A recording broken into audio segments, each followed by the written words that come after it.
perusahaan terbuka. S corporation adalah korporasi yang organisasi dan beroperasi seperti korporasi, tetapi diperlakukan seperti partnership atau rekanan untuk tujuan pembayaran pajak. S korporasi ini memiliki syarat tertentu, yaitu tidak boleh dari 35 pemegang saham. Seluruh saham harus bersifat perorangan. Untuk contohnya,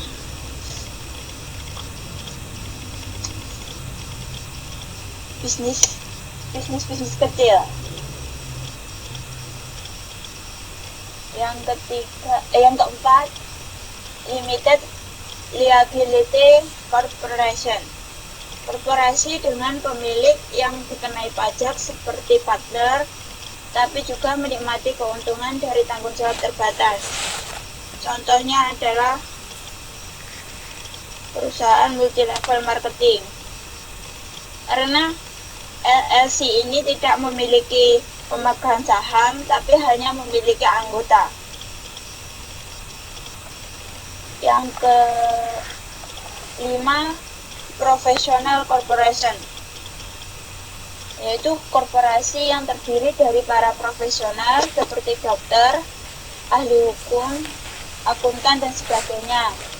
Terdapat pembatasan tanggung jawab personal, tetapi tidak membatasi tanggung jawab keuangan. Contohnya adalah Korpri, Korporasi Pegawai Republik Indonesia. Yang keenam adalah multinational or transnational corporation, yaitu korporasi di mana semua saham dijual ke berbagai negara dan manajer atau pengelola korporasi berasal dari berbagai negara. Contohnya adalah McD, KFC, perusahaan HP.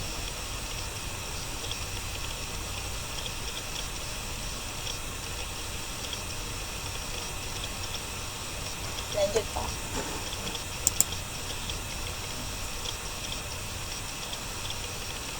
Prinsip good governance. Peran para pemegang saham, direktur atau pemimpin perusahaan, dan manajer dalam pembuatan keputusan dan akuntabilitas korporasi.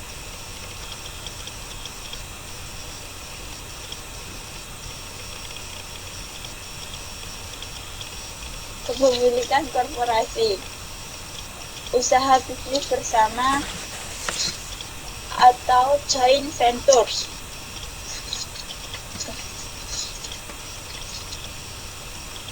Contoh dari perusahaan ini adalah Sony Ericsson. Yang kedua, aliansi strategis, strategic alliance. Contohnya adalah PT Pos dengan Bank Muamalat. Maksud dari aliansi strategis adalah hubungan formal antara dua atau lebih kelompok untuk mencapai satu tujuan yang disepakati bersama ataupun memenuhi bisnis kritis tertentu yang dibutuhkan masing-masing orang secara independen. Yang ketiga adalah merger. Dua perusahaan bersama menciptakan perusahaan baru. Contohnya adalah Lipobank kerjasama dengan PT CIMB Niaga. Dan hanya salah satu yang beroperasi, yaitu Bank CIMB Niaga. Yang kedua, akuisisi, yaitu perusahaan lebih kecil dikuasai oleh perusahaan yang lebih besar. Contohnya, Semen Padang yang diakuisisi oleh Semen Gresik, di mana pihak Semen Gresik melakukan pembelian terhadap sebagian besar saham Semen Padang. sehingga Semen Gresik memiliki kekuasaan terhadap manajemen perusahaan Semen Padang. Tetapi operasi kedua perusahaan ini masih berdiri sendiri. Yang kelima, investors, yaitu korporasi menjual bisnis yang tidak berhubungan dengan bisnis utamanya. Contohnya adalah Eastman Kodak.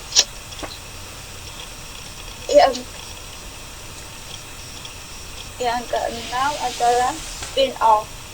Korporasi menjual sebagian bisnis utamanya. Contohnya Citylink yang melepas dari induknya yaitu Garuda Indonesia.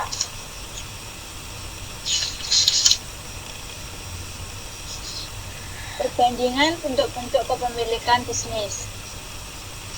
Yang pertama dilihat dari dokumen yang dibutuhkan dalam memulai bisnis. Perusahaan perseorangan tidak membutuhkan izin. Untuk persekutuan umum, kesepakatan persekutuan tertulis atau lisan. Persekutuan terbatas, kesepakatan tertulis ada sertifikat persekutuan tersebut. Korporasi konvensional, inkorporasi berdasarkan hukum. Korporasi S, inkorporasi berdasarkan hukum, harus memenuhi kriteria. Yang terakhir, perusahaan dengan tanggung jawab terbatas. Ada kesepakatan organisasi dan operasi. Tidak ada persyaratan yang harus dipenuhi. Perbandingan dilihat Pak belum, Pak. Mbak lanjut aja dulu. Oke. Cara menjadi pemilik bisnis. Yang pertama, menjalankan bisnis keluarga, yang bisa disebut bisnis turun-temurun. Yang kedua, memilih bisnis yang ada.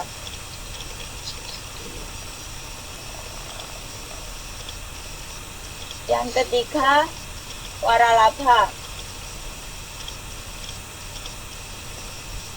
Keunggulan bisnis waralaba.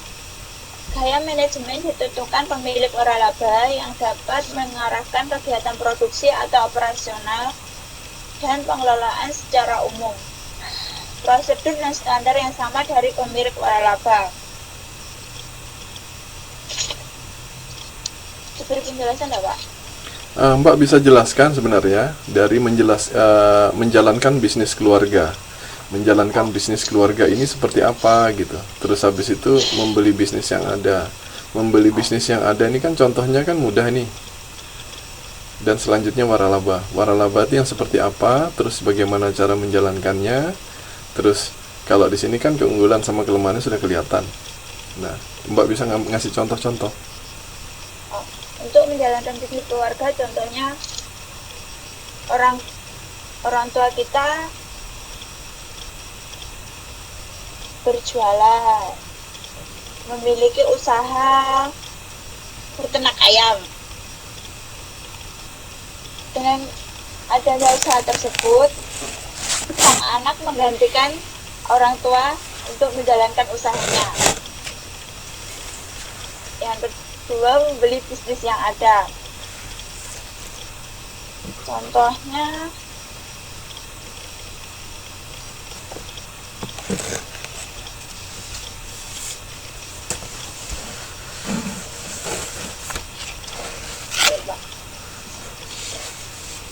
Oke, saya lemparkan di forum dulu.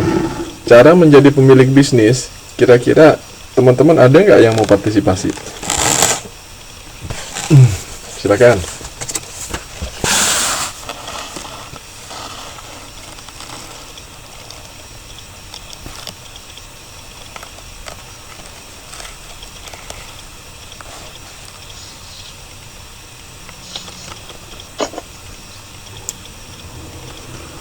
Mana nih yang lain ya? Kok sepi ya malam ini? Boleh, Pak? Siapa ini? Eti. Ya? Eti.